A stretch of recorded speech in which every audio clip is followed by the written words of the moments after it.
program is about to start. This morning we are honoring Senator Debbie Stabenow, Representative Dan Kildee. Let's give them a warm round of applause and thank you. And let's start our program. Thank you all so much. Please welcome to the stage U.S. Representative Debbie Dingell.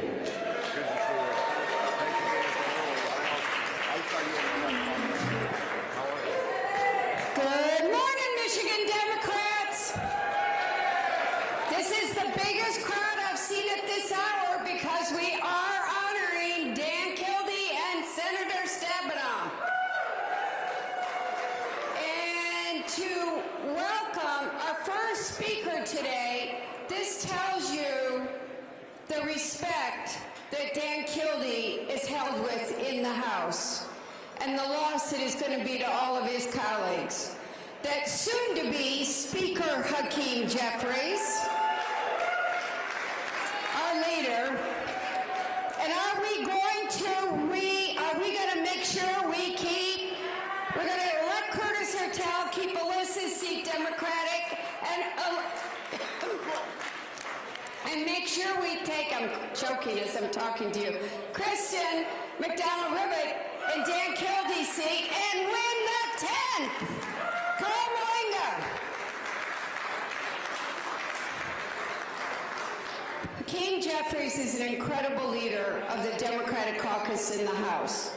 He is leading this country and he is kicking off his day today in honoring Dan Kildee. Give a Michigan welcome to Hakeem Jeffries, Minority Leader.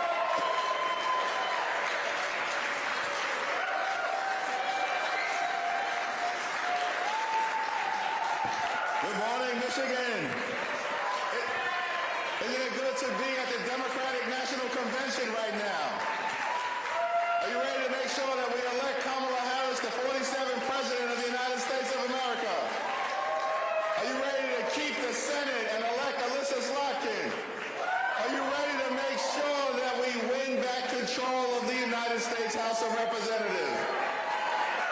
What an honor and a privilege to be here with all of you, and so thankful for the work that you do in the great state of Michigan, one of our critical states in the battle for our future.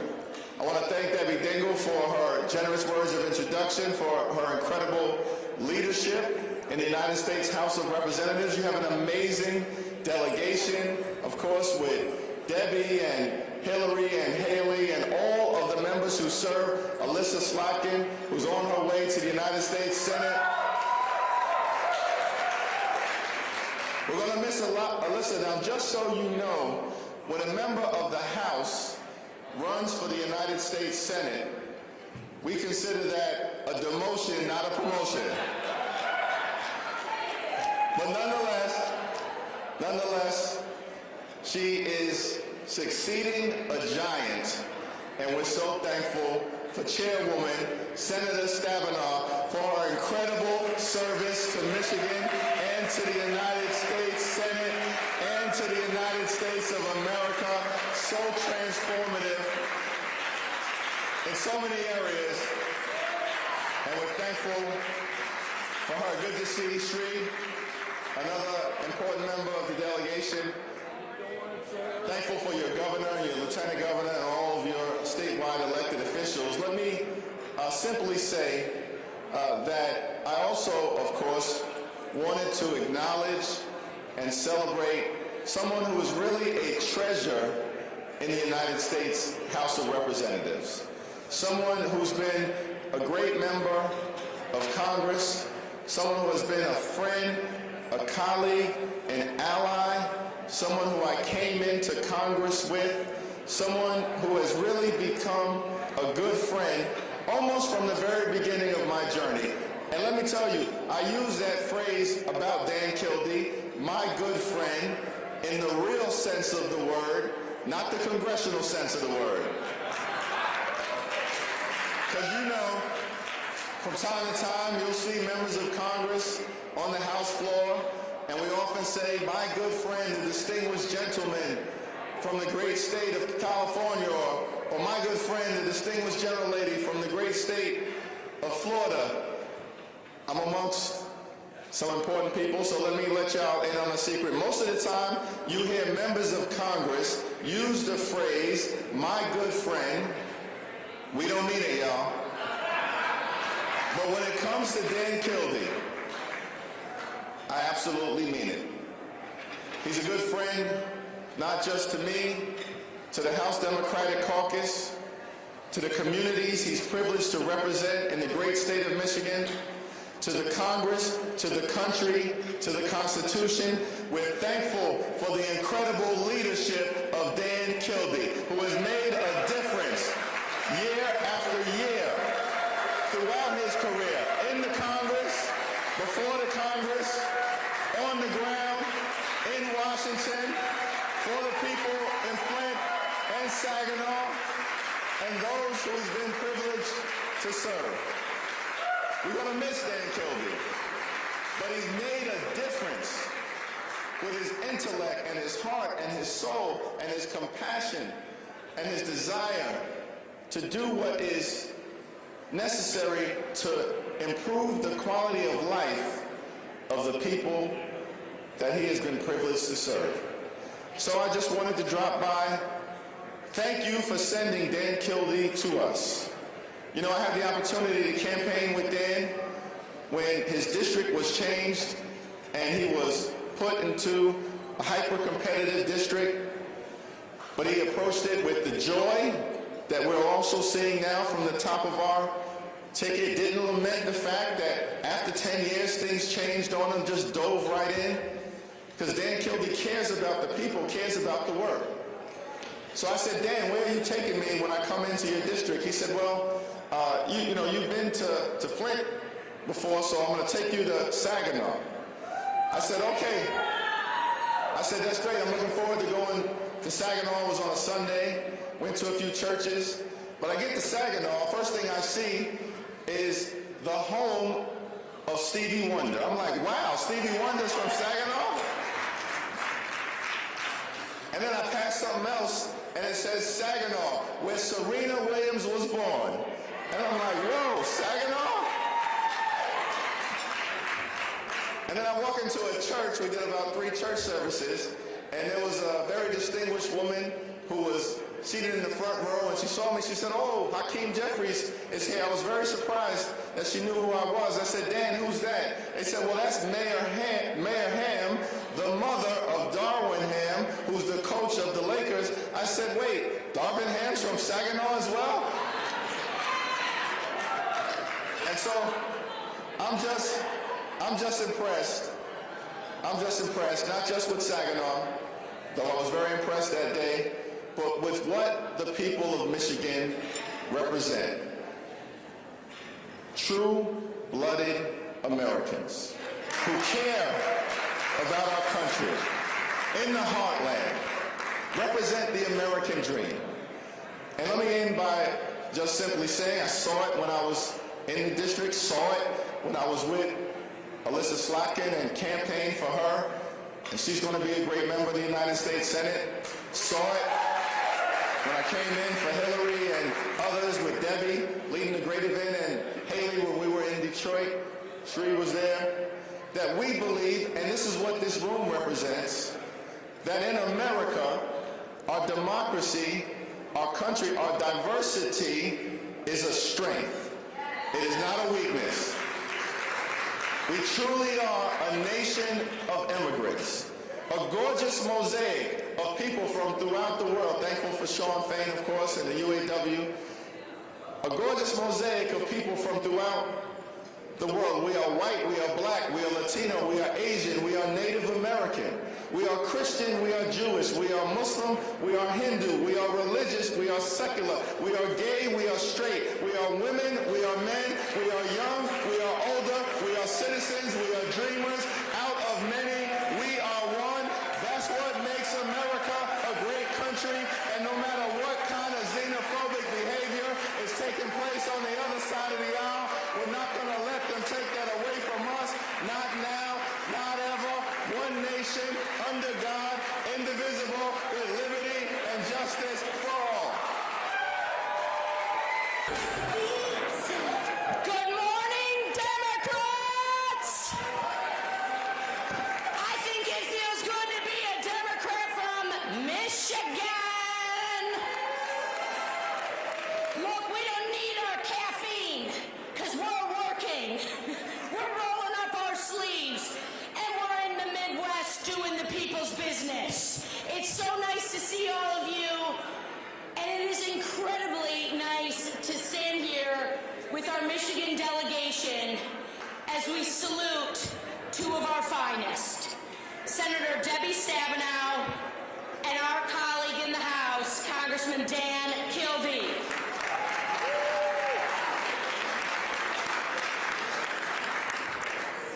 Their work, their dedication, their doggedness, their mentorship to each and every one of us, their steady hand for Michigan, my friends, it has meant the world. And so look, when Debbie Stabenow announced that she wasn't going to be running for re-election, she said, listen, I got a whole term left. When Dan Kildee sat us down on the House floor and looked at us and said, listen, I've made this decision, but we've got more work to do. We've got to make you proud in finishing this election cycle off, my friends. We've got to bring it home in Flint. We've got to bring it home in Lansing. We've got to bring it home in Grand Rapids. We've got to bring it home in Detroit. We got to bring our union brothers and sisters to the table with us, and we've got to win to send Kamala Harris and Tim Walz to the highest office of the land. And last time I checked, Coach Walz is a pretty good friend of Dan Kildee's. You gotta ask him about those stories. But look, we're up here with our remarkable delegation, people who I'm so privileged to go to Washington with each and every week as we cast the votes, as we stand up to that Republican failed leadership. And we just heard from Congresswoman Debbie Dingell, but we'd love to bring you back up here again just to give a quick salute to our dear colleague, because look, there's been a little bit of a thing, folks, okay? It's called mom and dad. Kildee's the dad, Dingell's the mom, all right? And you have to understand, we're in the squirm sometimes, okay? I mean, we're working on tough stuff, like we're trying to get a CHIPS bill done, or we're trying to get a renegotiation of NAFTA done. We're trying to make sure the Michigan voice is heard. Now, Slotkin and I, see, this is back to the beginning when we were the new majority, and Brenda Lawrence, another amazing mentor and leader for Oakland County, and leader for the Women's Caucus, was there. And I gotta confess, folks, okay, I mean, we're with the family right now. I mean, it's like a little nerve-wracking, okay, this stuff. I mean, we had to impeach a president, you know, Slotkin and I come in, it's, you know, all of a sudden we're responsible for half the nation's impeachments. We were in districts that voted for him. We had mom and dad, okay? We had Kildee's steady hand, always asking the right questions, always playing it smooth and cool. And then we had Dingell. And then we had Debbie Dingell, who was keeping us on our toes. I think that woman sees something before the lights are in the horizon. Like, she just sees it because she knows what's going on. But the reason why it's mom and dad is because Dan Kildee's the dean of our delegation in the House. And so when we're taking those tough votes, when we're trying to get things done, we've always had his steady hand. And we've had Debbie. And now Debbie will be our dean. And of course, when we're getting ready, you know, State of the Unions, and we're working on big bills, and I'll never forget this for the rest of my life, we're managing COVID, Stabenow is right there on the floor of the House with us. We gotta pass a mental health bill. We gotta get a mental health bill done. We gotta make sure these tax credits are right for the working Americans. She's been in the trenches day in and day out, my Debbie Stabenow has done it with an amazing smile and an amazing heart and an amazing love of state. So they are a big part of why it feels good to be a Democrat. So I'm passing this microphone, even though, you know, I'm trying to make sure you're all awake, okay? I didn't even have my caffeine yet. I don't think you want me to have my caffeine yet. But we want to give our salute to our colleagues, to our leadership team, to Stabenow, to Kildee. These are big names in Michigan, and they are big names because they have been dedicated to the work of the Democrats, to the people, and to the delivery. So with that, Debbie Dingell.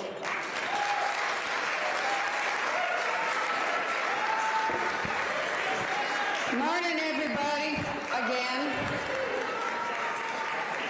So we're here to salute two rocks of the Michigan delegation that have done so much. They've both been great partners on so many different issues. Dan Kildee, I went in and looked it up. But, I'm just going to say the Kildee name and the Debbie names, and maybe the Dingell name, have a long history and tradition. Kildee has been Dan's been in the Congress for 12 years, but he was preceded by his uncle for 30-some years, 38 or 37. And I bet Dan would be rich for every dollar he got when someone called him Dale. And just for the record, I'd be rich for every time somebody calls John's my father, or they say how sad that they are that I am retiring. And I finally called Debbie's office and said, I gotta put something out and say there are two Debbies. One's blonde, one's redheaded. This one's not going anywhere.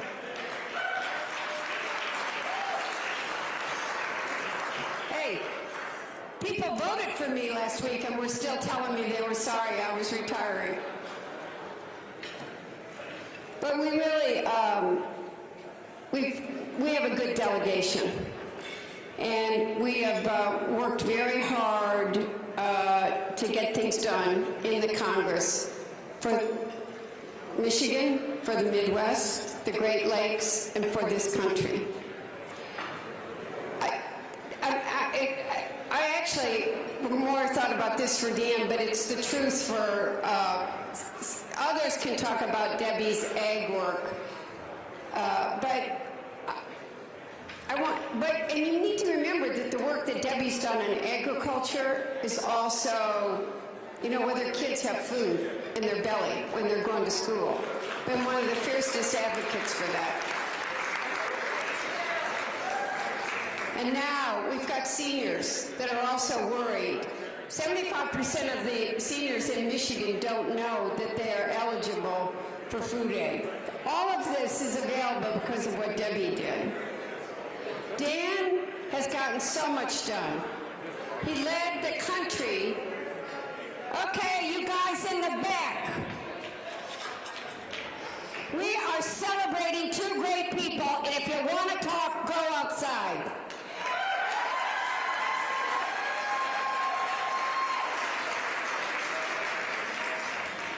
Thank you.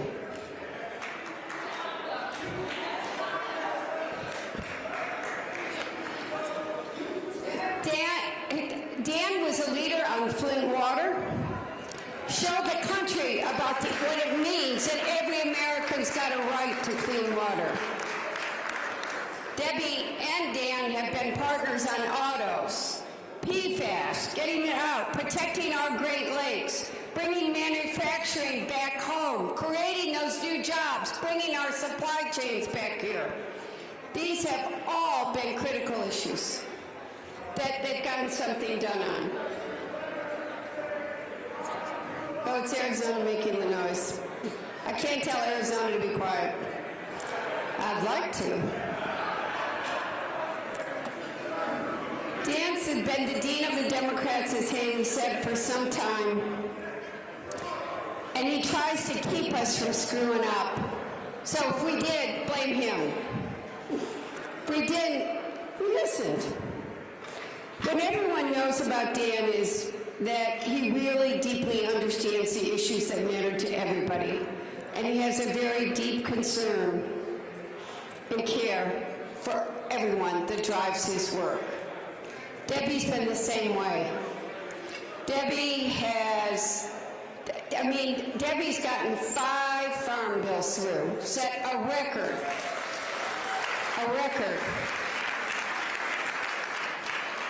She is the person that reminds us Michigan makes things and grows things. We're still hoping you can somehow miraculously get a farm bill so you get a 6-1 before you leave. You're both going to be missed, but you're not really going anywhere. Your spirit's going to be in our hearts and our souls. We love you, and we're going to have lots more goodbyes. And we got a lot of work and asses to kick before either of you go anywhere, so we love you. So long story short, Senator Stabenow, Congressman Kildee, you're not changing your phone numbers. All right, we're keeping you on speed dial. We also have a soon-to-be senior senator, Gary Peters, who just walked in the room. Nice to see you, sir. Thank you for everything you're doing to keep the Senate blue. And I think I just saw our Lieutenant Governor. Thank you, sir. Thank you for your dedication to our Innovation Technology Committee. Thank you to your leadership. We got a good team in Michigan. You know, it's pretty cool. How many of you remember when Debbie Stabenow ran for the U.S. Senate? Who was there? Who was there when people looked her in the face and said, oh my God, you think you're going to flip this Senate seat? You think you're going to oust a sitting Republican? I think the man sitting next to her remembers when she made that call. Gary Torgo, it's really nice to see you this morning as well. And thank you for your lifetime of dedication to the state of Michigan and to our dear friend, Senator Stabenow. But we got another senator that we're looking to elect here in Michigan. Our Democratic nominee for the U.S. Senate, one of the hardest working, most dedicated, brilliant individuals. I am so pleased to call a friend, Alyssa Slotkin.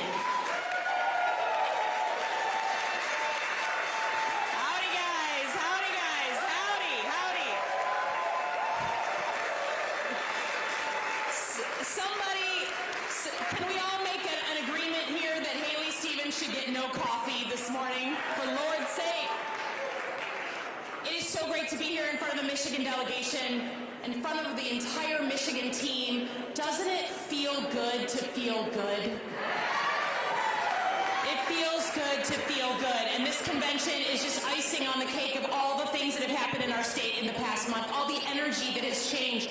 The literal energy in the room has shifted. We know it, we can feel it, and in a swing state like Michigan, we know when that energy is shifting because people are coming up to us who have never been political before, who have never talked about democratic politics, who have never been interested before. They're starting to come up to you because you're all the political nerds in your circles, right? Political nerds. Thank you, political nerds. And they're coming up to you and they're saying, like, tell me about this and how do I get involved and how do I do things? So it's been a profound month in the state of Michigan. I am so, so proud to be your nominee for the U.S. Senate in the state of Michigan.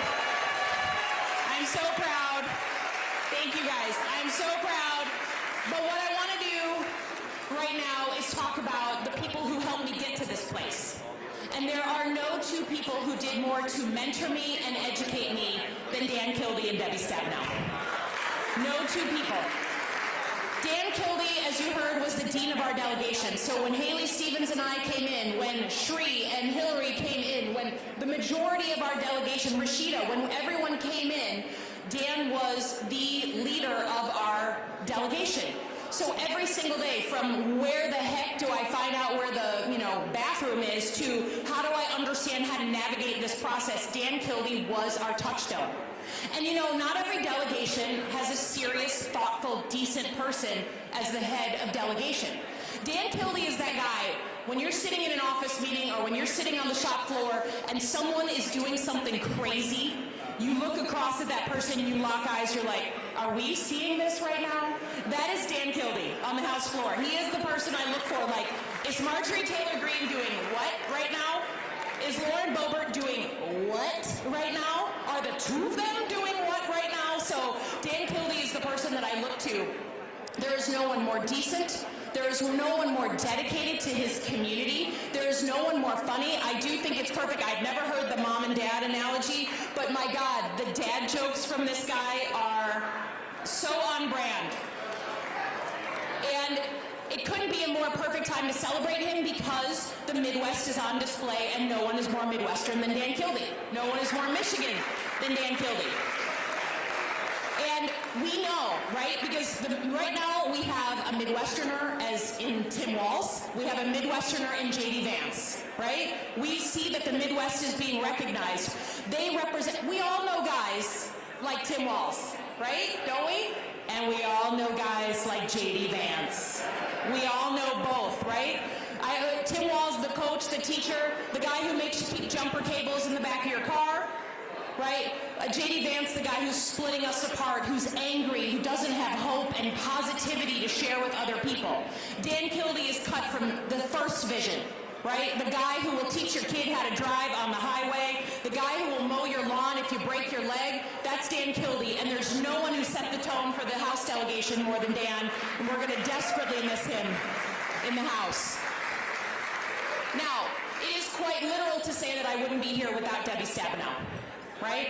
Can we all recognize the first woman ever elected from Michigan to represent us at the state level, from the federal level?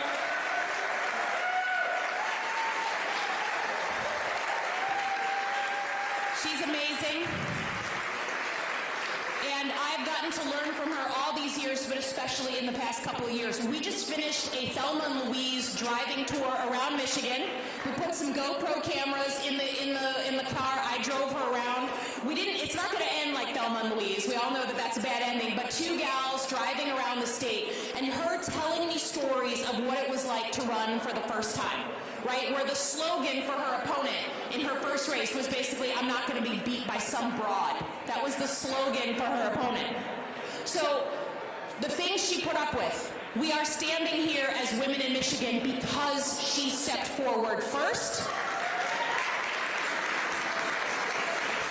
And she and I can be very different, but there is no doubt that I am able to be who I am because she was who she was and plowed through all this pessimism and the anger with women rising to the top. And now, I will draw the through line between Debbie Stabenow and what we're all doing at this convention, which is getting ready to elect Kamala Harris, right? You know, all the media in the back of the room, they're constantly asking all of us who are wandering around this convention, like, what do you think? You know, can we have our first woman president? Do Americans see women as leaders? Can we actually win in the state of, in the Midwest? You want to understand how to elect women to every higher office? Look at Michigan. You want to understand how to do it? Look at Debbie Stabenow and how she did it and how we stand on her shoulders. Michigan women are showing the whole damn country what it means to elect women. And then the good that comes after that. The good that comes from women who are empathetic. Right? Who is a better joyful warrior than Gretchen Whitmer? Right? Nobody. So if you want to understand to the media in the back of the room, like, is the country ready for the first American president? Look around at this room, look at Debbie Stabenow, and understand we are coming for Donald Trump.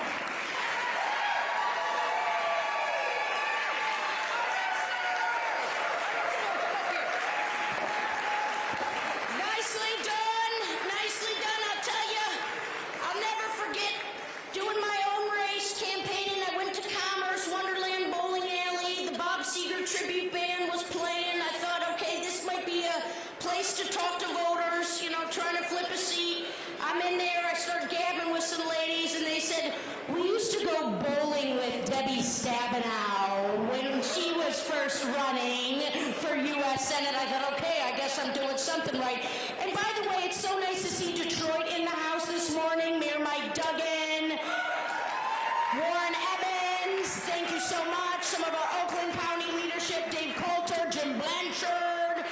But you know what? We got some good stuff. And am I squinting right? Am I seeing Jocelyn Benson? A defender of democracy over there. You know, we got some good things going on in the state of Michigan. But we flipped a seat in 2022 out on the west side. And that was in Grand Rapids. We have a kick-ass congresswoman in Hillary Scholten. I can't believe it's only your first term, my friend. Come on up here.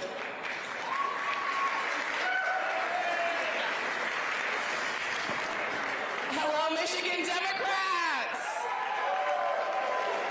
West Michigan is in the House. Have you heard about what is happening on the west side of the state?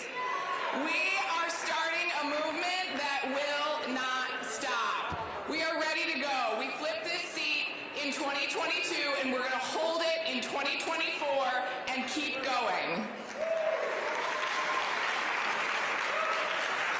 The work that we are doing here would not be possible without Senator Stabenow and Dan Kildee. We owe them a debt of gratitude for the work that they have done. I'm the first woman and mother in West Michigan history, you cut a line down the state, include the Upper Peninsula, to represent this conservative bastion in the United States Congress. And I need to echo some of the sentiments of my colleague, Alyssa, because, you know, we know a thing or two about bringing some badass women into leadership in West Michigan and in Michigan. We know about those women from Michigan, right? Our incredible governor who's going to be here in a minute, our attorney general who I saw walk in, Jocelyn Benson, our secretary of state. But before those women, even before Governor Granholm, Senator Stabenow was out there paving the way for what it looks like to be a woman in leadership. 8 years before Governor Granholm ran, she ran for governor, showing us what it looks like to run, what it looks like to put yourself out there, to hear people say, a woman can't do it. Call her broad. I'll never vote for someone in a skirt. Batting down those stereotypes. I was about 10 years old at the time that she was running. And already she was instilling in our collective conscience that this is something that a woman can and should do. For so many reasons, and I'll try not to get emotional, I would not be here without your leadership, without your work, without your courage. Thank you. The people of West Michigan, thank you. The people of Michigan, thank you. The people of our country, thank you for your incredible leadership. I'd also be remiss if I did not mention one small point, not small at all, but Senator Stabenow's tireless work on mental health, making sure that the health care we receive above the neck is the same as the health care we receive below the neck, is changing lives. Changing lives.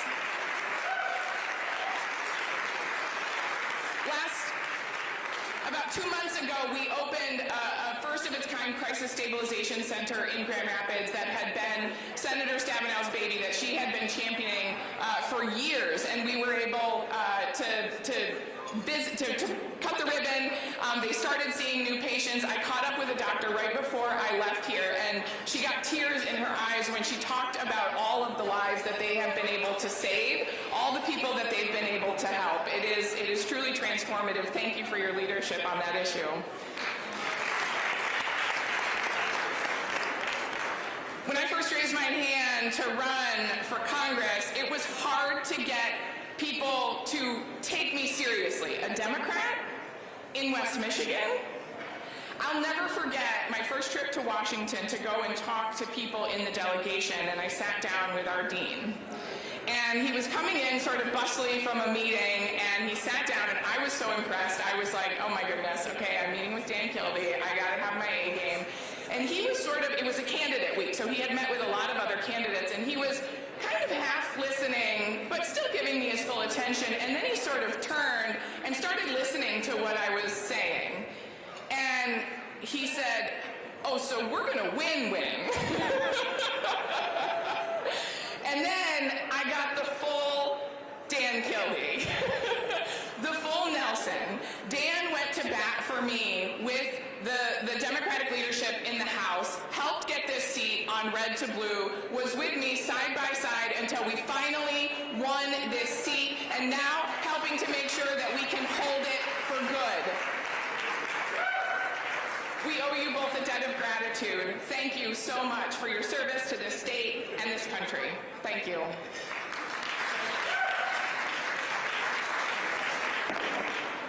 And what a first term you've had, Congresswoman Skolten, and we look forward to seeing you make history by being the first Democrat ever to be reelected in West Michigan. As we send Kamala Harris to the presidency and Alyssa Slotkin to the Senate, and we got someone working really hard for the city of Detroit and Southeast Michigan here, a scientist by trade, Shri Thanedar. Please say a few words, friend. Good morning. How is everybody? Let's give a big hand to the women leaders of Michigan.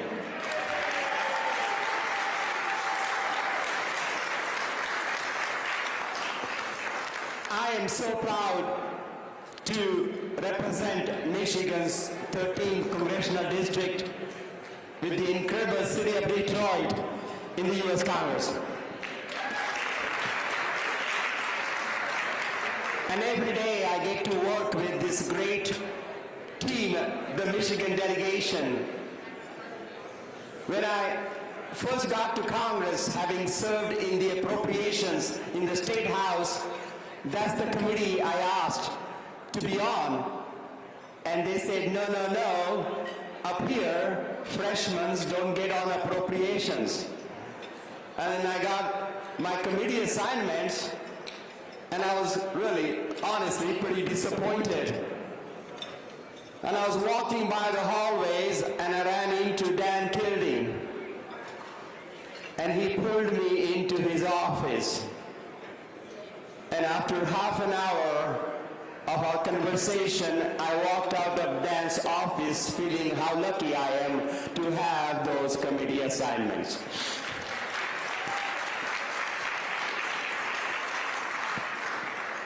Dan has been incredible dean of our delegation. His advice and his mentorship meant a lot to me as a freshman congressman. And I'm going to miss Dan.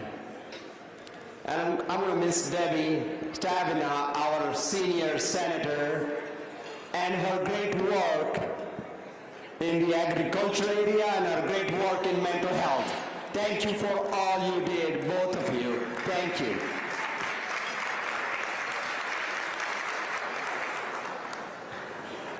Are there any first-time convention goers here?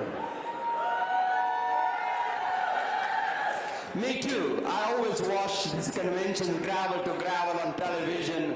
This is my first time in person, and what an incredible experience. What about Hillary Clinton? What about Michelle Obama yesterday? You know, the other side has a cult leader. We have a whole bench of exciting leaders here, right? And I'm so excited to see the excitement Kamala Harris has generated across America, the excitement Kamala Harris has generated among the young people, among the people of color.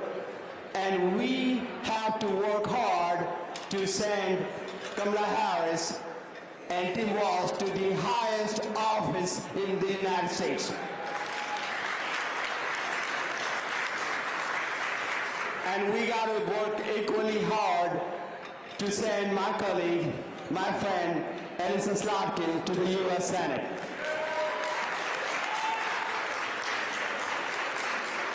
We have less than 70 days to go, so let's be fired up.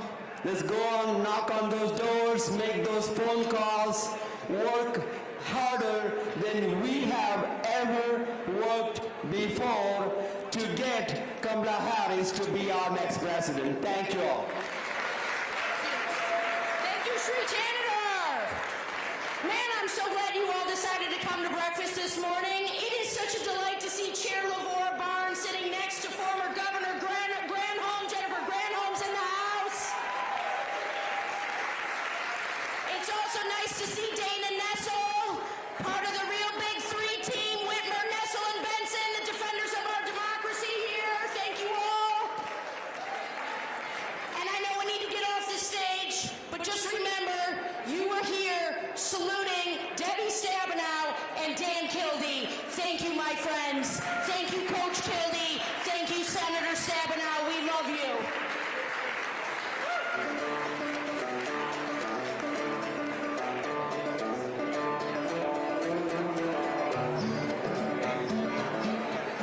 Please welcome to the stage former Governor of Michigan, Jennifer Granholm.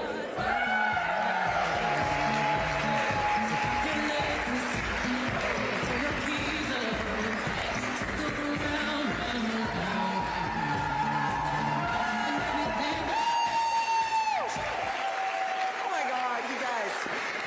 You look so great. So great. So I come in the room and I sit down at this table over here and everybody's speaking all these laudatory comments about Dan and Debbie. And Debbie comes over and she's like, and you're going to be at this meeting and you're going to go there. She's like working even now to every moment. She is working her state, our state. I'm so pleased to be here on a morning when you're honoring these two warriors. I say that because, you know, Dan, before he was elected, of course, he was in the trenches working for community in Flint. And you were in the trenches working when, for example, I know Delphi declared bankruptcy and the fallout of all that. And Debbie, you and I have been working in the trenches since 2000, 2002 as well. When you're in your role, when the auto industry writ large went bankrupt, it was Debbie Stabenow who was there fighting to make sure that the Obama-Biden administration bailed out the auto industry. Incredible work has been done here with these warriors. They are warriors. And then, fast forward, and they are the ones who are crafting the future of Michigan and manufacturing in the United States by the passage of the Inflation Reduction Act and the Bipartisan Infrastructure Law and the CHIPS and Science Act. And by the way, when I was governor and the Great Recession was happening and we had the highest unemployment rate in the nation, now your unemployment rate is at 3.9%, Michigan. That is amazing. How much has changed since that moment? Oh, I see our great speaker has arrived. Nancy Pelosi in the House, making sure.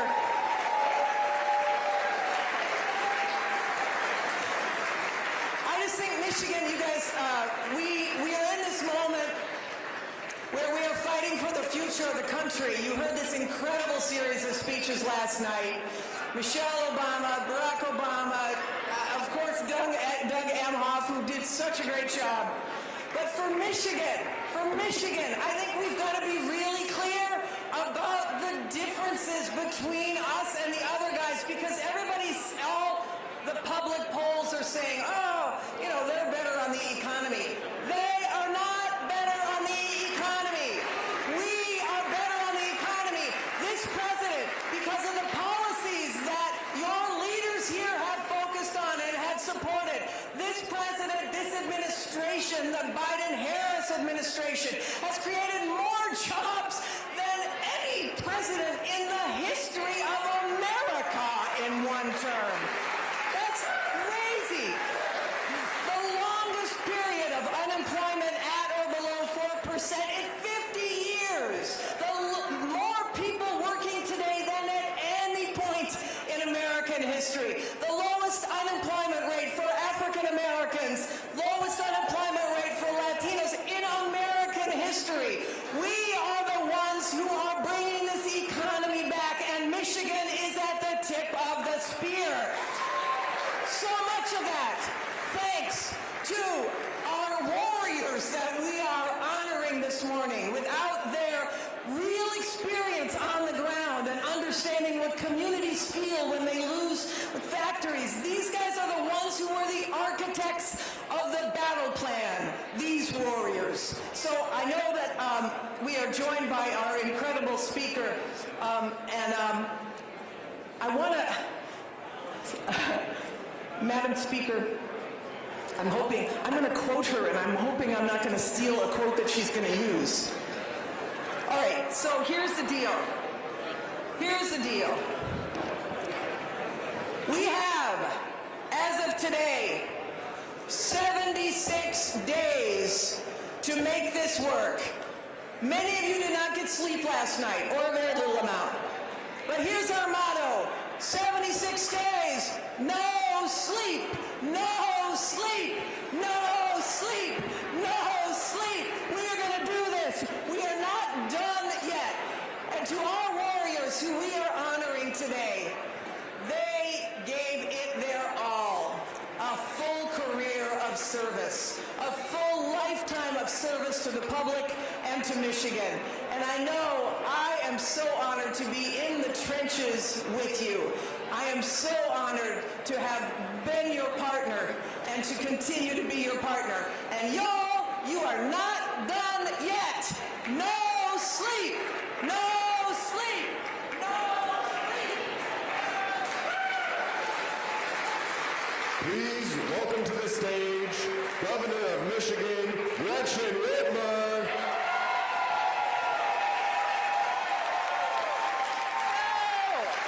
All right. Michigan, how is everyone? Are we fired up? Are we going to win this thing? All right. I am so proud to be from the state of Michigan. I know you all are as well, yeah? All right, I know it's day 3.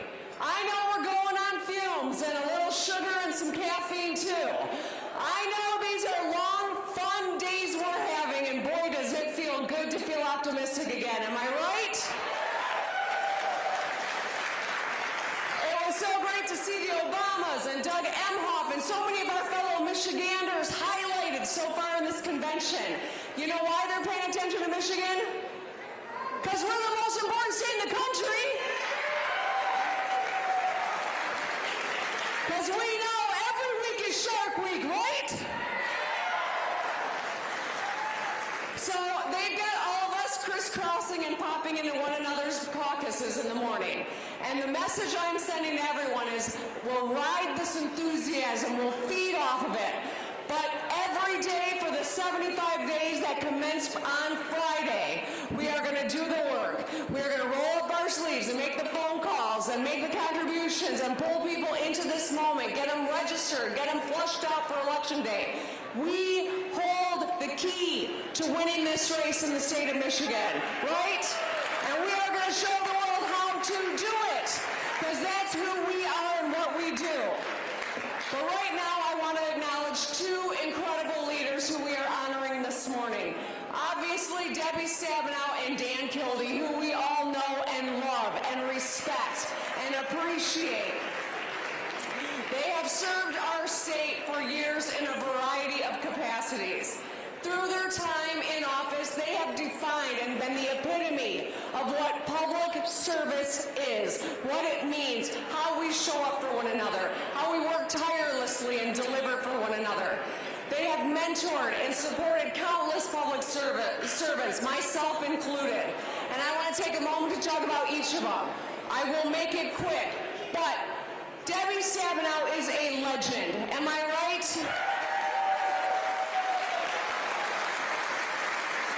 the first woman Michigan ever sent to the United States Senate. And she will not be the last because I know Alyssa Slotkin is going to be the next.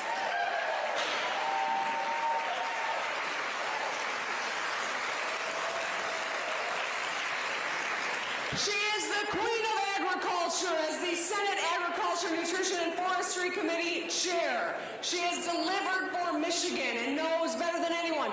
We have the second most diversity, agriculturally speaking, in the country.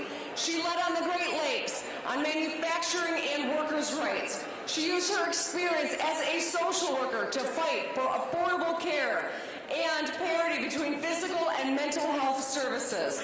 And most of all, she never forgot where she came from. She is the epitome of a Michigander who shows up with grit, cares about her neighbors, and doesn't back down from a tough fight. Thank you, Senator Stabenow.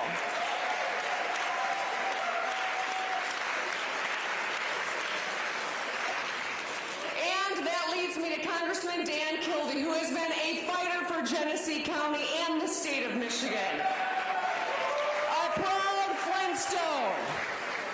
He's been serving his community since 1977, which is hard to believe looking at you, Dan, that you could be around that long. He was elected to the Flint Board of Education at the ripe old age of 18. And after decades serving his community at the city and county level, he went to D.C. We know that there is no one who is more in touch with his constituents at home than Dan Kildee. He knows the Bay region like the back of his hand, or the back of his Michigan mitten, as we like to say. He fought to invest in Flint, lower prescription drugs, and get aid for Flint families in the wake of the water crisis. His work and legacy will serve generations of Flintstones for years and years to come. Thank you, Congressman Kildee, a true happy warrior.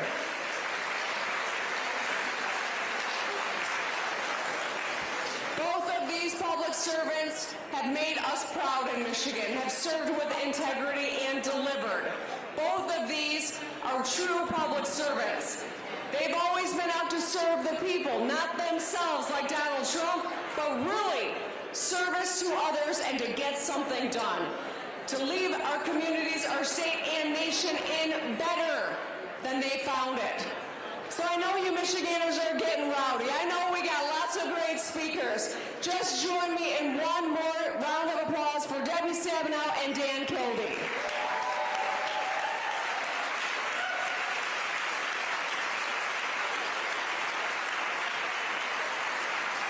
All right, everybody, have a great day 3. Make good choices. Do not embarrass our family. And let's show the world what we are made of in Michigan. Thank you. I love you.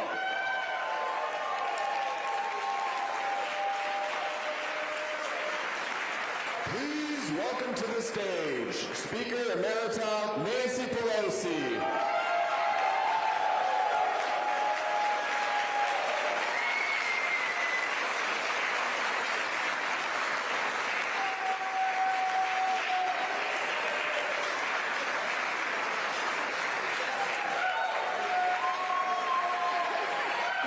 Good morning. Good morning. Good morning, Michiganders. What an honor it is to follow 2 great Michigan women leaders. Yes, Governor, Gretchen, to follow your governor. She has been remarkable. Every time I hear her speak, I think sharp. Sharp in her message, sharp in her effectiveness, sharp in her state, sharp all around the country, bringing the message of working families, the message of Michigan across the country. Thank you for electing such a great, great governor as Gretchen Whitmer. Was she just wonderful to hear? And before that, we heard from another great Michigan governor, now a member of President Biden's cabinet. She has been so remarkable. Madam Secretary, thank you for what you are doing as Secretary of Energy. You taught us a lot as Governor of Michigan, and now talking about did you hear what she said? Never before in our country as history have so many people been working. That is as beautiful a compliment as ever. Thank you for making all of that possible. My purpose here this morning is to sing the praises of two great Michiganders. But I want to sing all of your praises because so much is riding on you, and you have taken the responsibility to not only make a better future or increase an already great future for Michigan, but have an impact on the rest of the country. Well, Gary Peters is leading the way to hold and win more seats in the United States Senate. That's so important. Thank you, Michigan, for Gary Peters. And we in the House fully intend to to win the House. But in order to win, you cannot add by subtracting. So we have to hold the seats that we have that are very important. And let me just say that because Dan is leaving, we have a vacancy, and because we have some more opportunities, because of Alyssa running for the Senate, we have another seat there. So we have to win those seats. You know who they are. Well, if you want me to talk to you about them, Alyssa Slotkin will take Debbie Stabenow's place in the United States Senate. The difficult seat, the challenging seat, we have to win it, is Hillary Slotkin, who is here today. Let's hear it for Hillary Slotkin. Give us a wave. And then we have a new red to blue, Carl Malinga. We have to elect Carl Malinga. Kristen McDonald-Ribbett. We have to elect Kristen Ribbett. And Curtis Hertel. It's okay, we know what our assignments are. To elect, and of course, under the leadership of a member of our leadership, Debbie Dingell, we will hope to elect all of these members, grow our number, that will be increasing a number that. Now for the reason I was invited, to say thank you to all of you, to sending two great leaders to the House and to the Senate. Let me start with Debbie Stabenow because she served in the House, and I want to just tell you what it was like serving with her there. She had her focus, her priorities, her knowledge, all of this lined up. And when she would go to the podium to speak, she would make her case in a very strong way. Frequently, her case was to take down the Republican assault on our values in our country. But she always did it with a beautiful Debbie Stabenow smile. And we all used to say, how come the rest of us get up there rough and tumble, and she gets up there with a smile, and boom, boom, boom, just carves up the other side in that regard. Now, that's just from a standpoint of technique. From a standpoint of values, she left us to go to the United States Senate, where she chairs the Agriculture Committee. Children have always been my main interest in politics. And to see Debbie not only fight, but succeed for having nutrition for our children. I mean, there's so many reasons to sing her praises. But if you saw the difference that she has made in nutrition and addressing the needs of our agriculture community in our country, I know you're proud of her, but you would just be in awe of her help for our children. Our children. And it was not always easy. Lots of times it was a fight. But her former colleagues in the House always had confidence that in the Senate, Debbie Stabenow would be there for America's children, America's working families, America's farmers, and the rest, just to name one aspect of her. So for the children, let us thank Debbie Stabenow.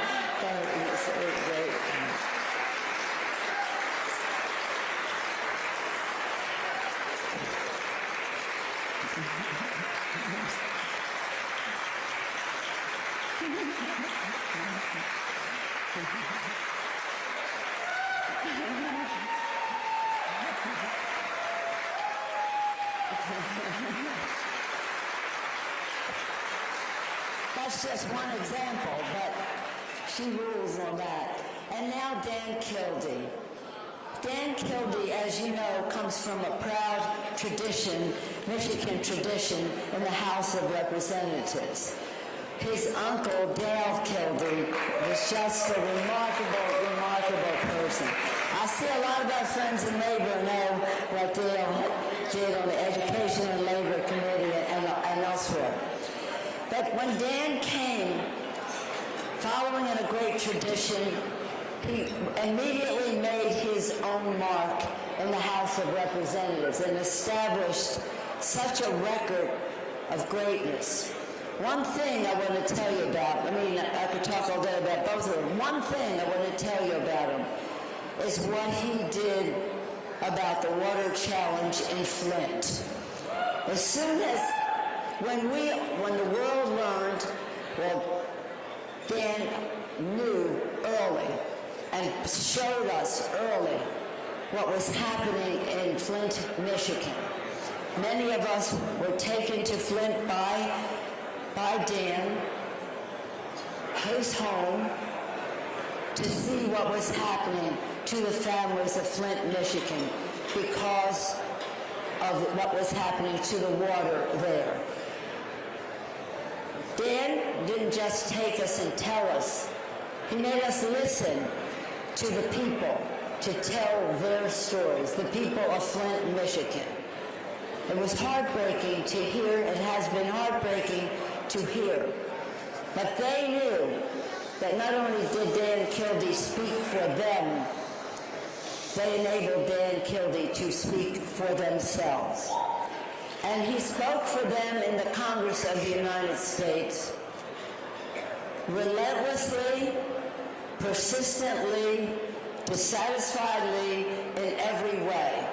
He addressed the concerns of the people of Flint, not just in terms of the actual water, but the impact that the water was having on the brains of the children.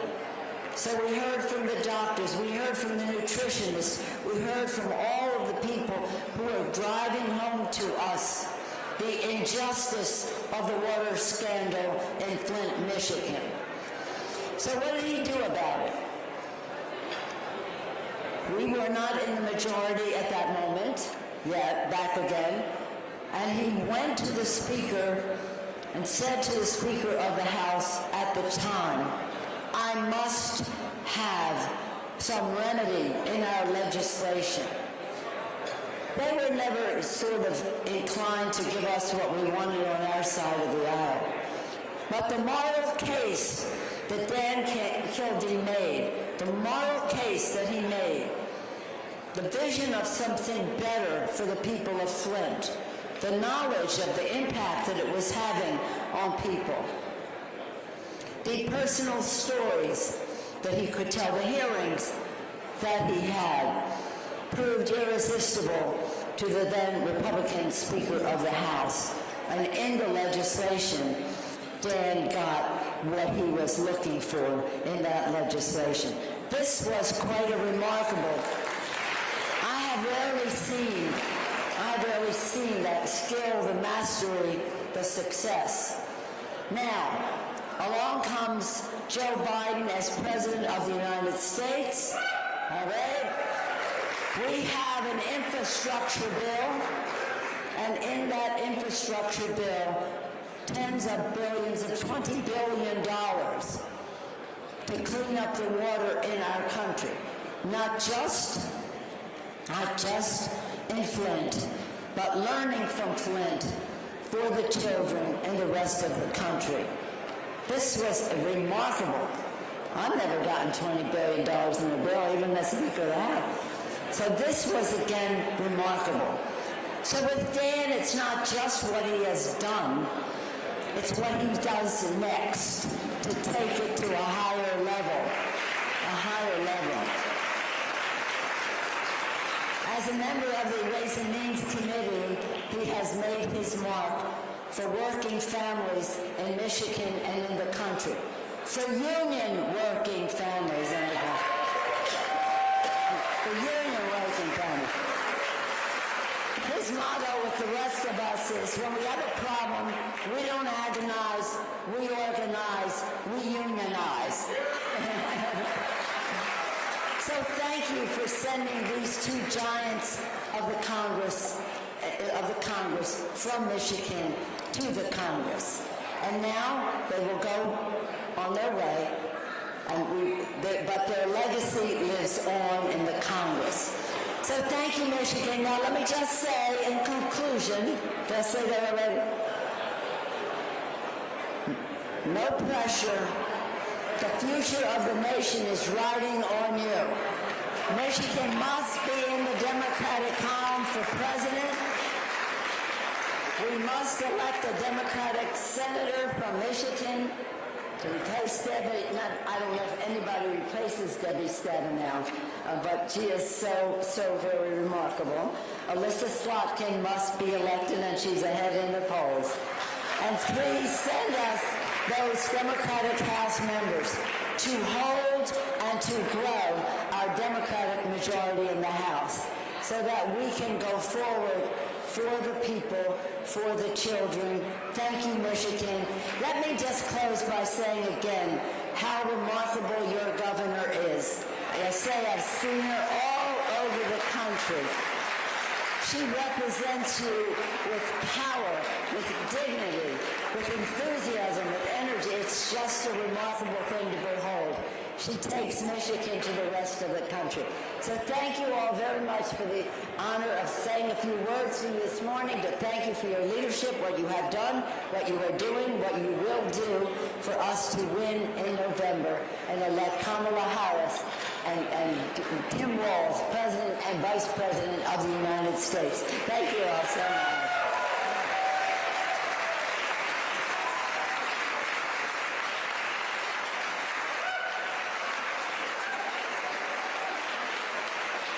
Please welcome to the stage Senators Amy Klobuchar and Gary Peters.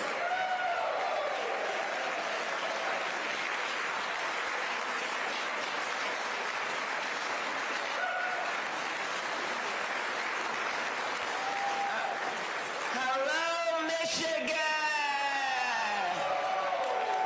So psyched to see all of you.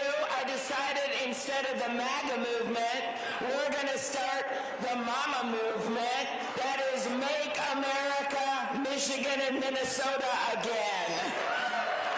So, I do bring you greetings from my state, where the women are strong, the men are good looking, and all the vice presidents are above average.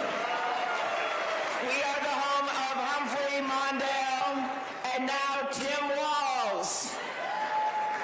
In Minnesota, new parents bounce their babies on their knee and they say, one day you can be vice president.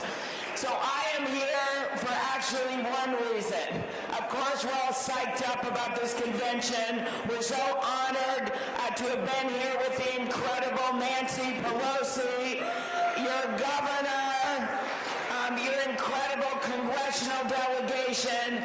But I am here to talk about my mentor, Debbie Stabenow.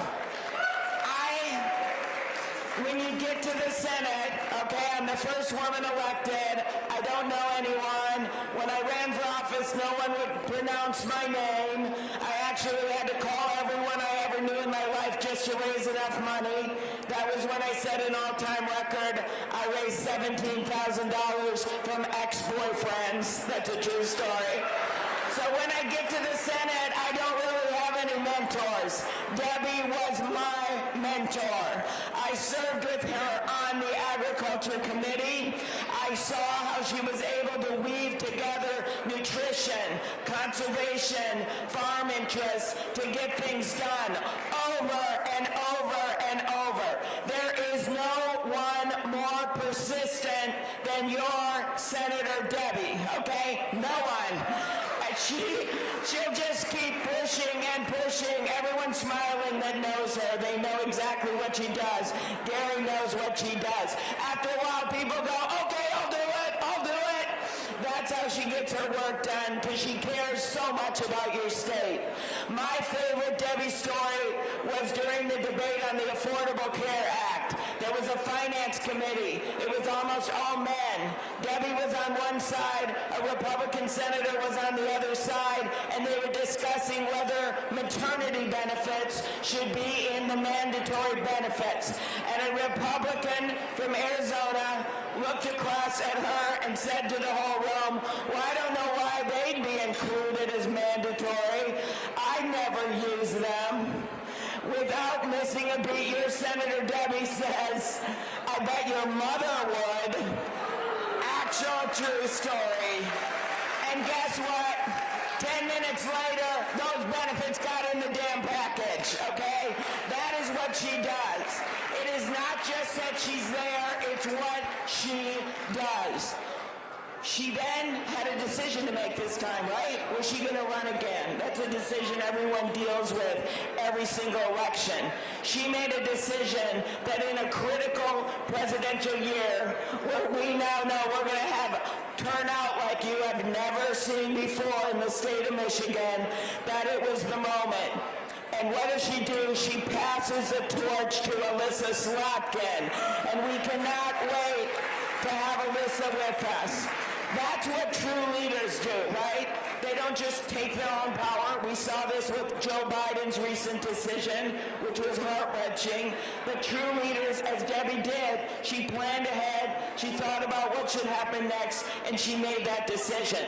So we celebrate her life today for everything she did, everything she's going to do next, because there's no way she's going to stop. But we also celebrate that decision, that she decided there was a cause larger than herself. That was Michigan. That was our democracy. We love Debbie. And even though I feel like a gopher in the big house right now, I am here to say the whole nation loves your senator. Thank you so much. Have a great day. Thank you, everyone.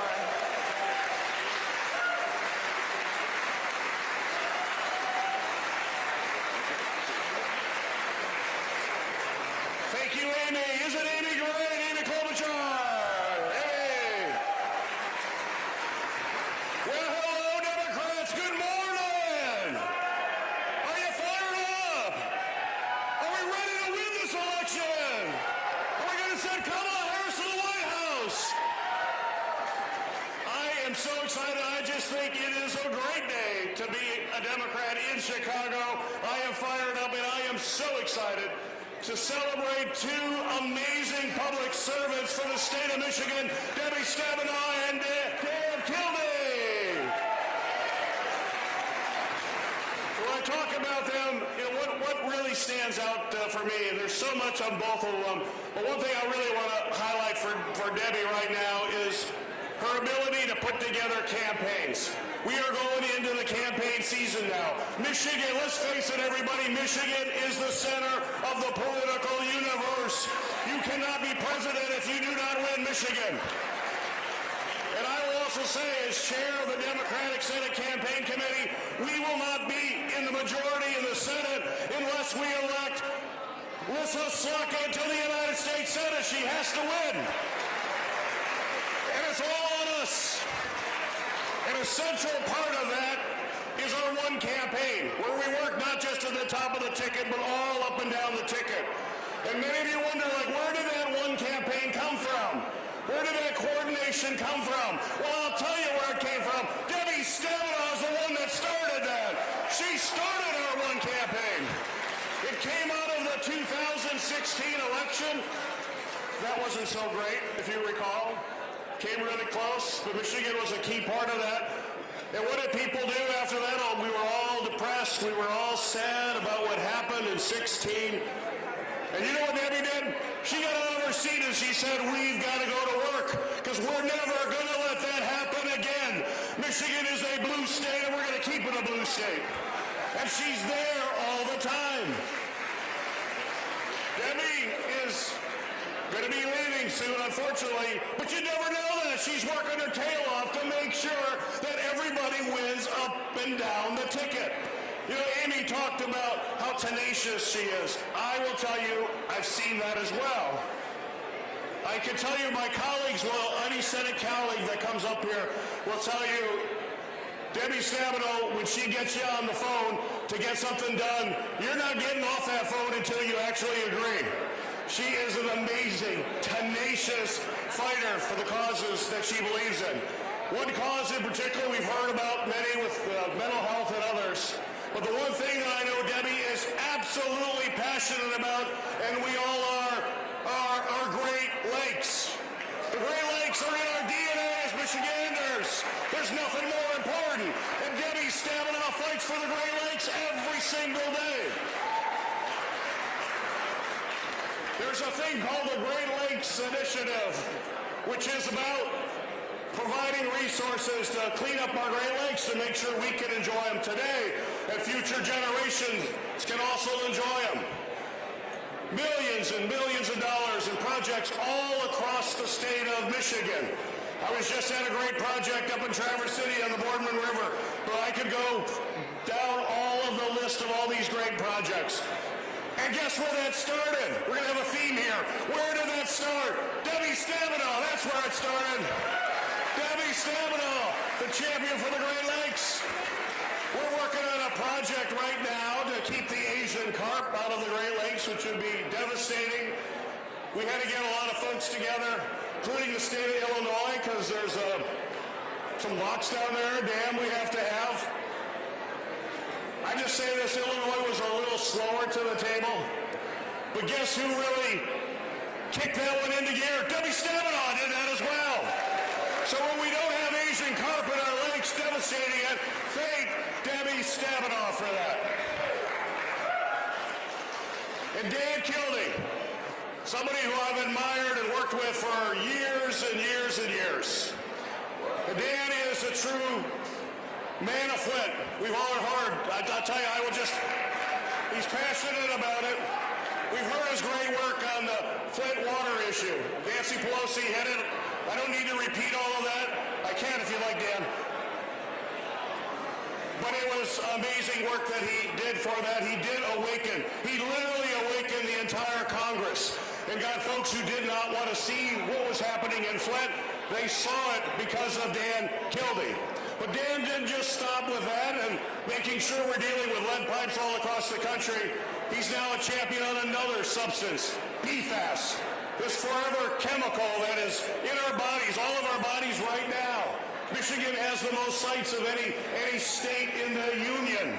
We need to clean it up. We need to make sure it's not going back into the environment. And if you want to know who is the number one leader in the House on that, it is Dan Kildee. Dan Kildee. The other thing I love about Dan, we heard some of it, Flint is a union town. It's a union town. And let's remember, where did the modern labor movement start? It started in Flint, Michigan, is where it started. The men and women came together and said, we will stand out for collective bargaining, for health care, for retirement benefits. It happened in Flint. And Dan knows as well as anyone, you cannot have a middle class in America without a strong union movement. Unions do it.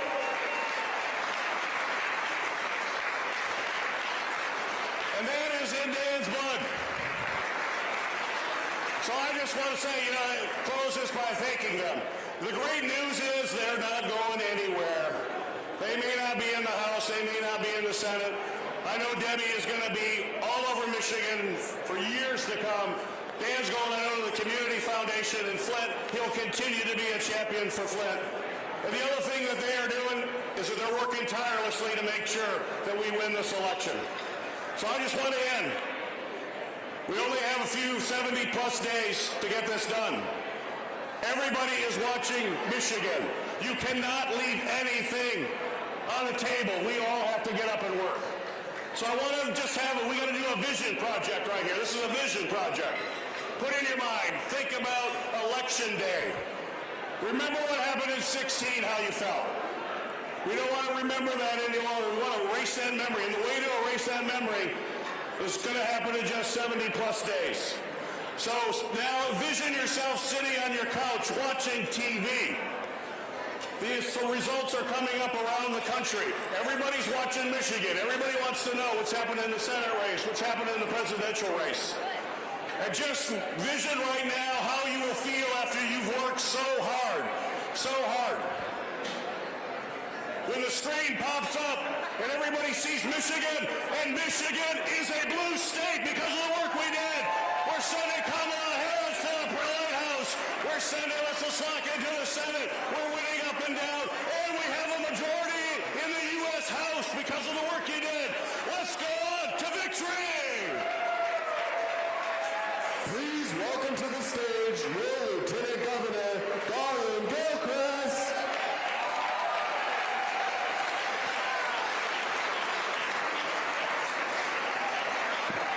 What up, though, Michigan? I said, what up, though, Michigan?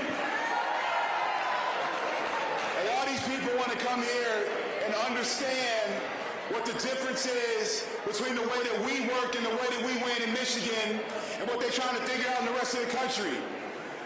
Well, I say they got to learn something from Dan Kildee and Debbie Stabenow. These are two leaders who have been singular in their impact, not only in our state, but their example across the country. And we are so proud that Michigan gives birth to leaders like these two titans. These two people who have made a difference for our families and for our future. Whether it is Senator Debbie Stabenow, who I was so proud to roll out the Certified Community Behavioral Health Claim Program that has revolutionized the delivery of mental and behavioral health services across our state, increasing provider capacity by 40%.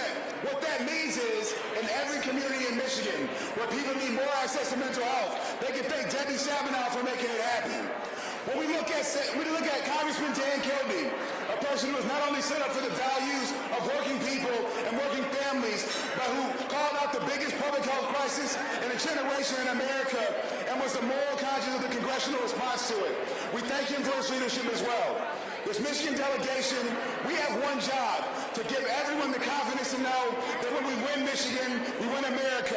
And we know that because the people of Michigan organize better than anybody in other states in the country. We know how to call people. We know how to contact people.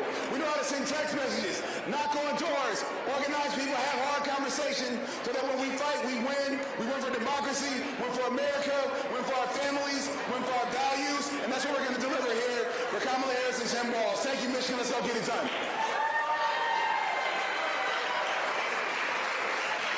Please welcome to the stage your Secretary of State, Jocelyn Benson.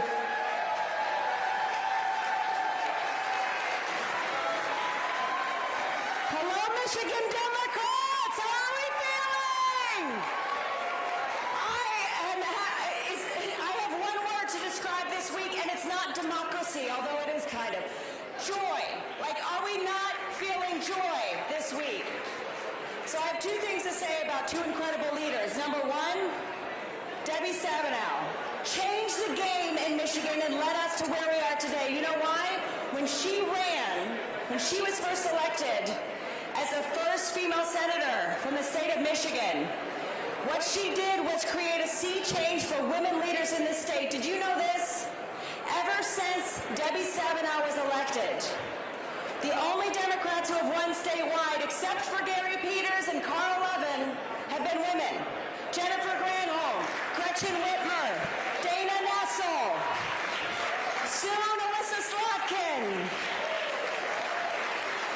And all of us owe our strength to Debbie Stabenow because of what she built in our state to help not just elect the first female senator from Michigan, but to lift others up as she went. And look at the results. Now Michigan is known nationwide as a state where women lead and get things done. Thanks to Debbie.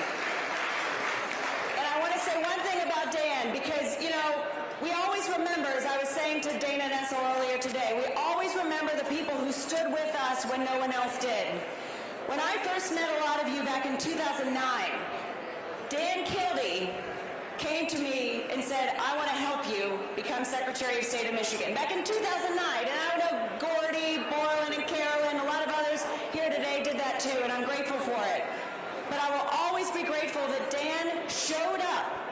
like he showed up. I'm sure every single one of you have a story about how Dan Kildee showed up for you, even when no one else did. And I'm so grateful because we will always stand up and with Dan Kildee as well, won't we, Michigan? We will always stand with Dan Kildee, support his family, support him, and try to, in our best way, carry on both of these incredible giants' legacy in the years ahead. Because thanks to these great Democrats and our great governor and Governor Granholm, Michigan has shown the country what happens when women, progressives, and Democrats and labor win, lead, and get things done. Thank you, guys. And speaking of labor, can I do it? Speaking of labor, I want to introduce one of my favorite human beings on earth and a great friend, the UAW president, who is redefining what it means to get things done, Fain.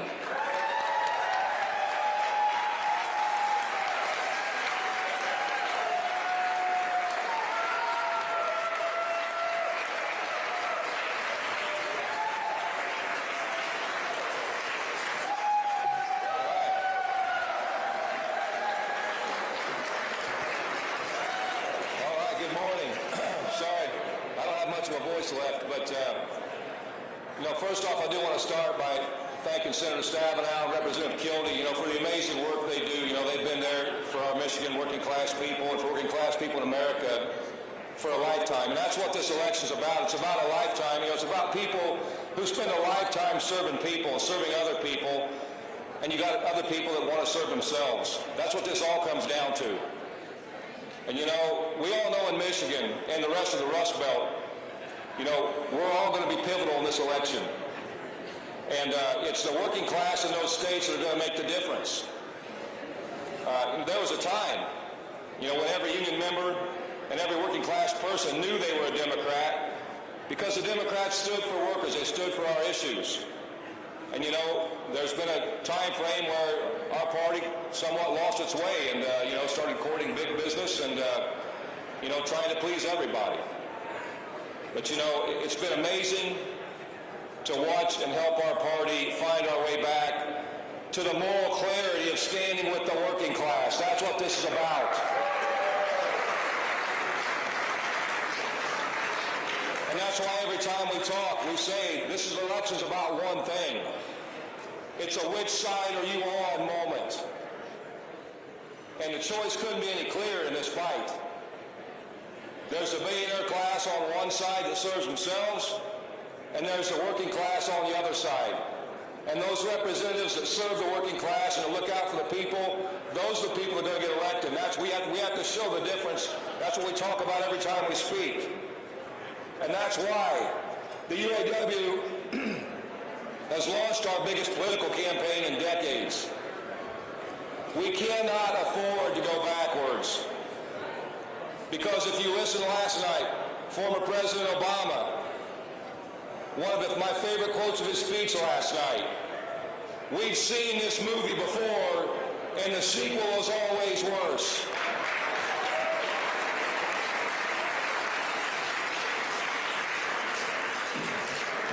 And we got a taste of that again yesterday in our state. Back in Michigan, Trump the Scab was speaking, and he said, he made a comment talking about how crime is so horrible and talking about literally that you get shot or raped when you walk across the street. Trump said law enforcement is on his side because he believes in law enforcement. And I gotta say to that, yeah, right, except when it applies to him.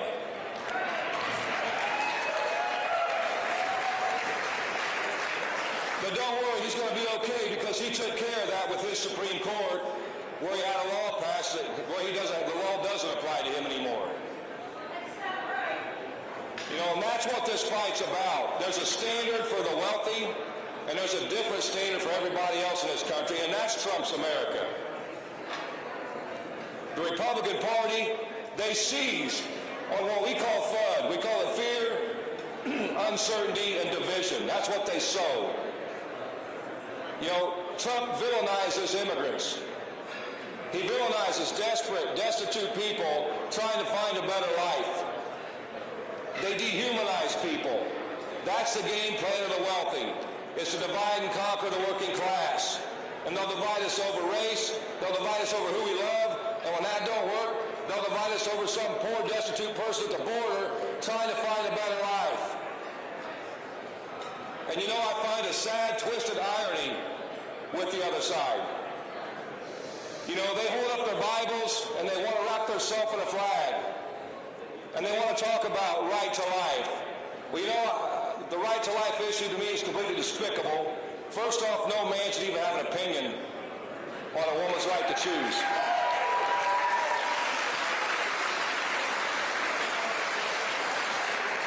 And the second part of that is, you know, life doesn't end at childbirth, it begins. They don't give a shit about that life once it's born. They don't care if it's educated, they don't care if it's fed, they don't care if it has shelter, they don't care if it has a job with a living wage, they don't care if it has retirement security, and they don't give a damn if it has health care. We're on the right side in this fight. And you know, I gotta say this, you know, when I see this party try to claim religion, you know, I don't know what religion or what Bible they read from, because I think they hold that Bible up, but I don't think they ever opened it.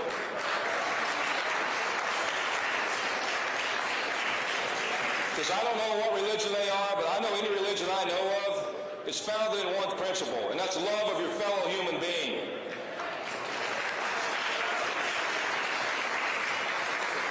The Bible I read from, you know, when Jesus was tested by a lawyer, you know, and asked, what's the greatest commandment? And Jesus answered, love the Lord your God with all your heart, all your mind, and all your soul. And the second one is like it. Love thy neighbor as thyself, meaning love your fellow human being. It didn't say love only American people. It means love everybody.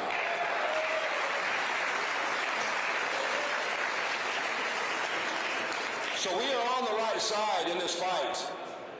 We believe in unity and not division, and when we stand in solidarity, that's when we win. And working class people are fed up with the sowing of division in this country, and the working class is they're craving unity, and we are leading the way in that fight. That is our path to victory. You know, and I gotta talk a little bit for a second about, you know, in Michigan, I'm very proud, we have another great poet. His name is Marshall Mathers, or as most of us know him, Eminem. You know, when I ran for this job, you know, kind of my theme song I went by, and I played it every day, and I play it a lot now, even when I go to speak, is this song called Not Afraid. And the chorus of that song, you know, it's one of my favorite choruses ever. It encapsulates what solidarity is about, what unity is about. And those lyrics are, I'm not afraid to take a stand. Everybody come take my hand. We'll walk this world together through the storm, whatever weather comes along. I'm letting you know that you're not alone. Holler if you feel like you've been down the same road. Who has not been down that road? That's how we win.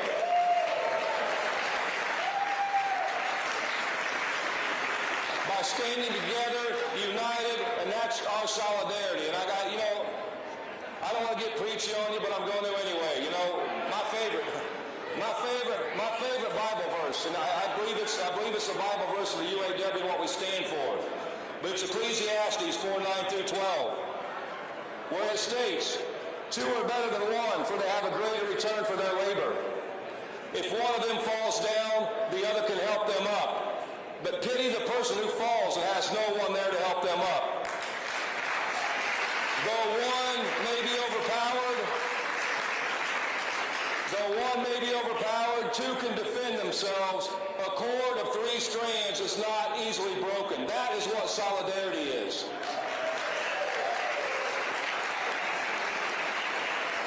That's what unity is, and that's what the Democrat Party brings to the equation. We just have to quit. We got to talk about it. You know, we don't talk enough about faith. We don't talk enough about those things.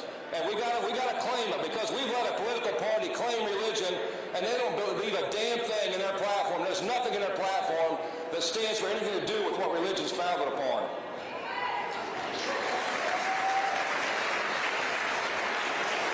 So we need to stand up, speak up, and show up and deliver Michigan in a big way. I know we're going to do that. So, I want to thank the Democrat Party for having us here. I want to give us thanks to Governor Whitmer for her work in leading our great state. And definitely thank Representative Kildee and Senator Stabenow for their years of standing up for the working class. And that's the great thing in Michigan about our leadership at the state level and our leadership at the federal level. They always stand with the working class. We never have to doubt where they stand. And so the UAW is excited to work together in Michigan. And I just got a question for you all. Are you ready to stand up, speak up, and show up? I know you are, so let's get to it. Let's win Michigan. Let's win this election. Thank you.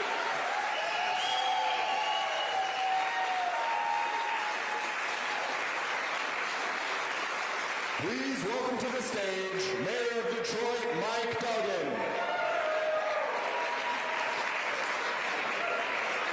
All right, I get to do what you've been waiting for. I get to introduce the two honorees.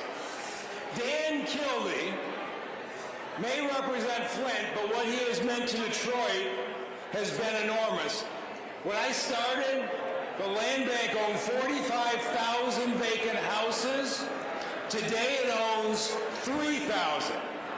We knocked down 25,000. We sold 17,000 through a land bank, except the city of Detroit didn't invent land banks. You know who did it? It was a Genesee County treasurer named Dan Kildee in 2002 that laid the groundwork, came up to Detroit, showed us what to do, and has been such a big part of our recovery. And Debbie Stabenow, Debbie, 30 years ago this summer, you and I spent nearly every day together. She was running for governor in 1994, and I was driving her everywhere in southeastern Michigan, night after night, union halls, barbecues, festivals. She was amazing. And people talk about glass ceiling today. When Debbie Stabenow declared for governor in 1994, there had never been a candidate for governor nominated by a party, by the Republicans or Democrats. There had never been a woman candidate for Attorney General by either party. There had never been a woman candidate for Secretary of State by either party. And every place Debbie went, she had to convince people to envision something they never envisioned. She lost in the end by something I considered a dirty political ad. And I sat with her on election night, and the results were coming in, and she nearly lost. And you know how Debbie Stabenow reacted? She turned, and she had that Debbie Stabenow death stare. You know what it looks like? And she said to me, "Now I know what men are willing to do to win an election, and I will never come up short again." 2 years later, she took on a Republican Congressman, Richard Chrysler, a man, and knocked him out of Washington. 4 years after that, she took on a Republican man in the U.S. Senate, Spencer Abraham, and beat him. 2 years after that, Jennifer Granholm cracked the glass ceiling and became the first woman governor.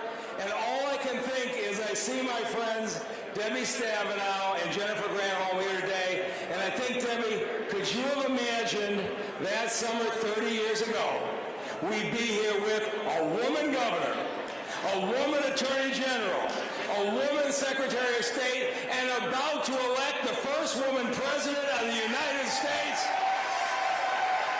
Debbie and Dan, you are national treasures. Come up here, and we just want to say thank you for everything you've done.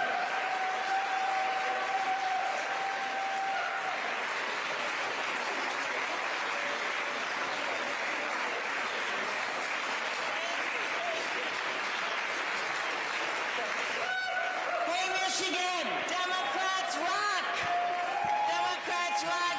Thank you so much. You were from lots of people today. I'm so grateful. I've told several friends who've been asked to speak other times, you're going to get really tired of standing up and saying nice things about me. But I appreciate so much all the love and support in this room. I want to say in a minute, I want to say something about my dear friend Dan. We have literally been partners between the House and the Senate at every step. But I have to say, this is so exciting for me this week. I know it is for all of us. But a lot of folks have talked to me about, what was it like, when I started. And it got me thinking about a long time ago. But when I started in the State House, there were 8 women in the House, none in the Senate, none statewide. And so now do we not only have the wonderful women leaders statewide, we've got the head of the Senate Democratic Majority, Winnie Bright. And we can go on and on and on. I will not go through many stories of which I could. I just want to tell you one. I decided to run for Assistant Speaker in the House. We'd not had a woman before. I ended up in assistant position, but they had argued that in the room of 110 people standing up in front, I wouldn't be able to control the House. I wouldn't be able to bring them into attention. So the first day I go up, they hand me this big gavel, and I was bound and determined. And I whacked it, and a chip flew out into the House. For years, that gavel was there with a chip. And I said, I did that. But obviously, we have seen women leaders like Jennifer Granholm and Gretchen Whitmer and our leaders bring people, call them to order, and have that be something that we now take routinely. The other thing I would just mention, I so appreciate Mayor Duggan talking about that race in '94. And the fact that I was told by people they would never vote for a woman in a skirt, not just Republicans. We made it through. 2000, when I ran against Vince Abraham, I didn't realize a woman had never beaten an incumbent U.S. Senator in the whole country. They didn't tell me that when I announced. They didn't tell me that when I was running. I didn't know until after I won that a woman had never beaten an incumbent United States Senator before. And there's an asterisk there by my name. So I'm very proud of that.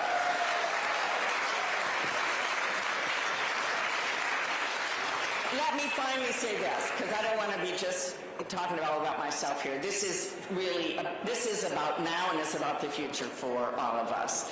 This is an incredible moment.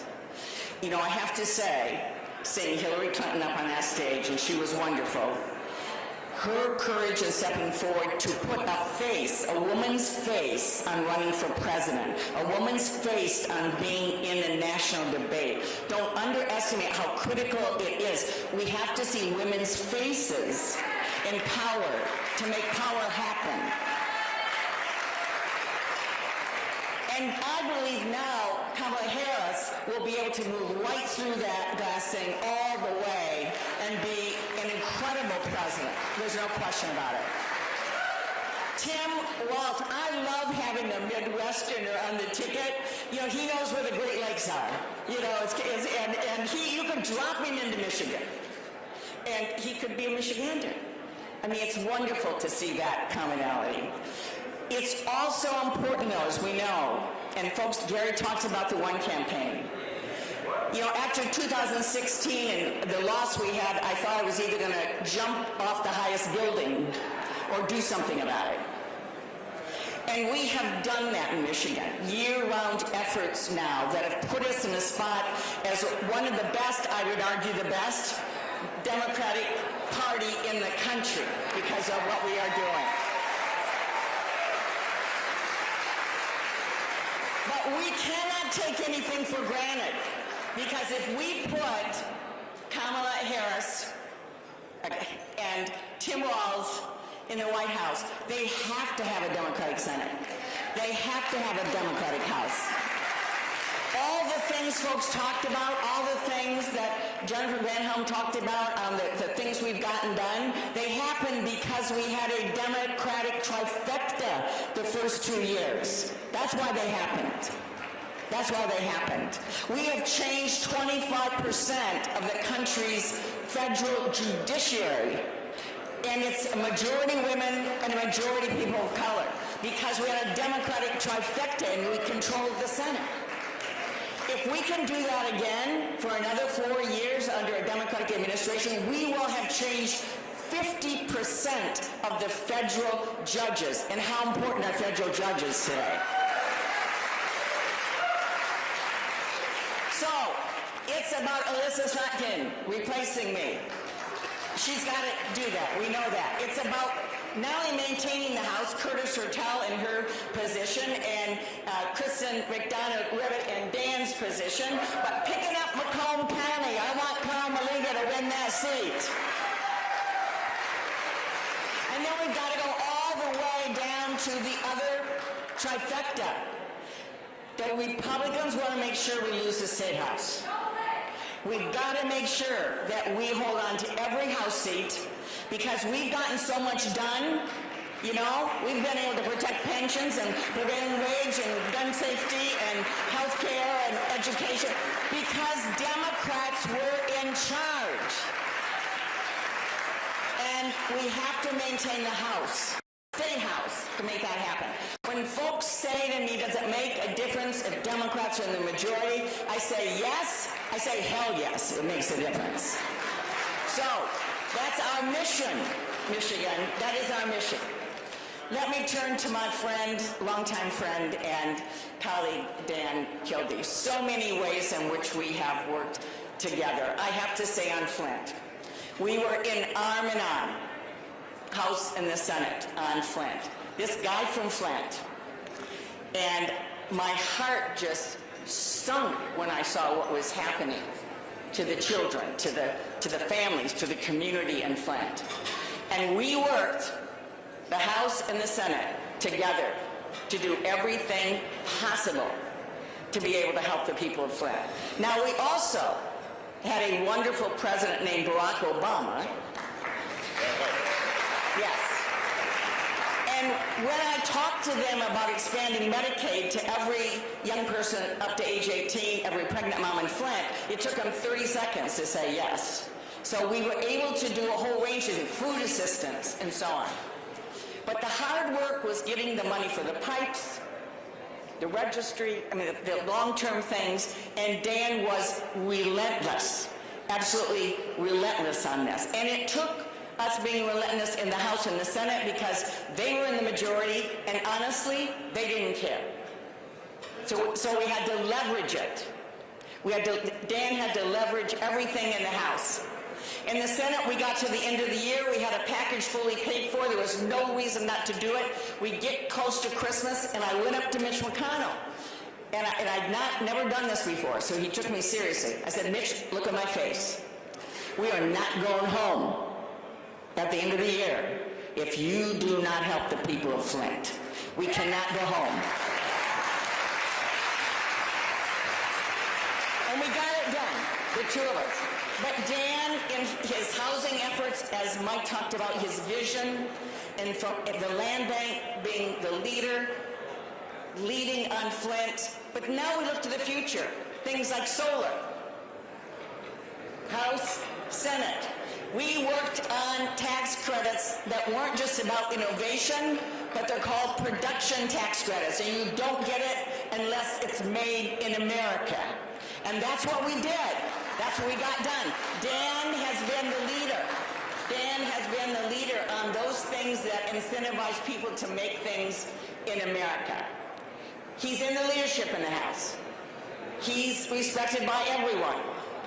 He's tenacious and at the same time calm in bringing the delegation together. He's been an extraordinary congressman that I wish I could say I would miss, but we're going to keep going together. We're going to keep going. But my friend Dan Kildee, he's an incredible, incredible leader. We owe him much thanks.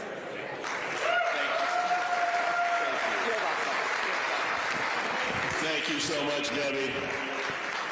You know, if I tried to go through the list of big initiatives where Debbie took the lead and helped formulate the policy and turned to me and asked for help to move those important ideas through the House of Representatives, I would be here until after lunch.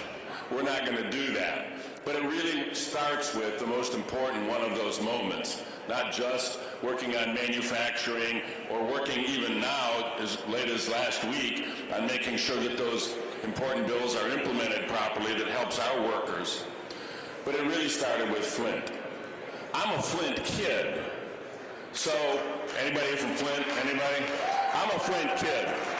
So I knew when the Flint water crisis hit exactly what my job was. And that was to get help for the people of my hometown, the community that has given me everything that I have. Debbie, you don't know this, but you're a Flint kid too. You are. Whether it's getting the immediate help to clean up the problem when it occurred, or our strong partnership which continues to this day to make sure that Flint kids and Flint families have the long-term support that they need, Debbie and I have been working hand in hand for that. So on behalf of the people of Flint, you won't get a tax bill, but I want to tell you, you are a Flintstone true and true, and that means so much. Let me say thanks to everybody in this room. Many of you were with me in my first campaign. I don't mean my first campaign in 1977 because most of you weren't born yet, but my campaign for Congress. You have given me this incredible opportunity to represent my home community, to represent my home state, and try to have an effect on the big questions that we face as a country.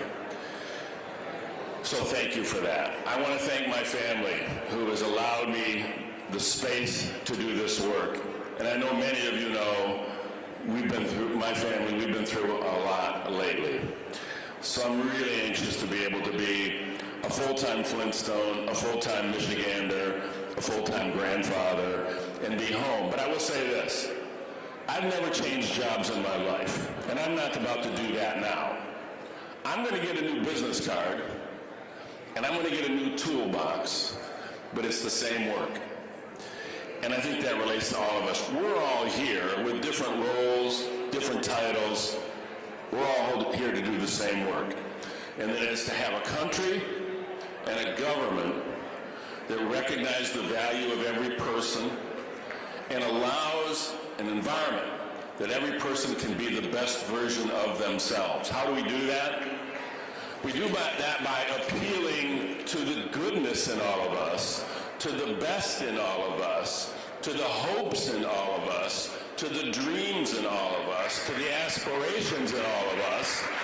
That's what you have seen over the last 2 nights at this convention, and we'll see for the next 2 days. And we're running against a party and candidates who see it as their mission to appeal to the worst instincts in every one of us. Just look at the distinction between the two messages. We appeal to their hopes, our hopes. They appeal to fears. We appeal to people's goodness. They appeal to people's prejudices. They think their path to power is by making us all angry at one another. We believe the path to goodness is to find the joy in one another. And that's such a big distinction. So, thank you for being a part of that. Last point I want to make, I thank my family, but there's another family that I've had over the last 12 years. And it's the people who have joined me on my staff in the Congress, both in Michigan and in Washington. You know, over time, our staff, our team, become like an extension of ourselves and our families. And I have been so blessed and so fortunate to have a talented, interesting, funny, although not so funny that they laugh at every one of my jokes. I've had a great team surrounding me, and many of them are here. Some of my past staff have come as well to be here at this convention. including Robin, who's worked for both of us. Look, you've made this job interesting and fun and made the hard parts tolerable. And for that, and for all of you, I'm forever, ever grateful. Thank you all very much.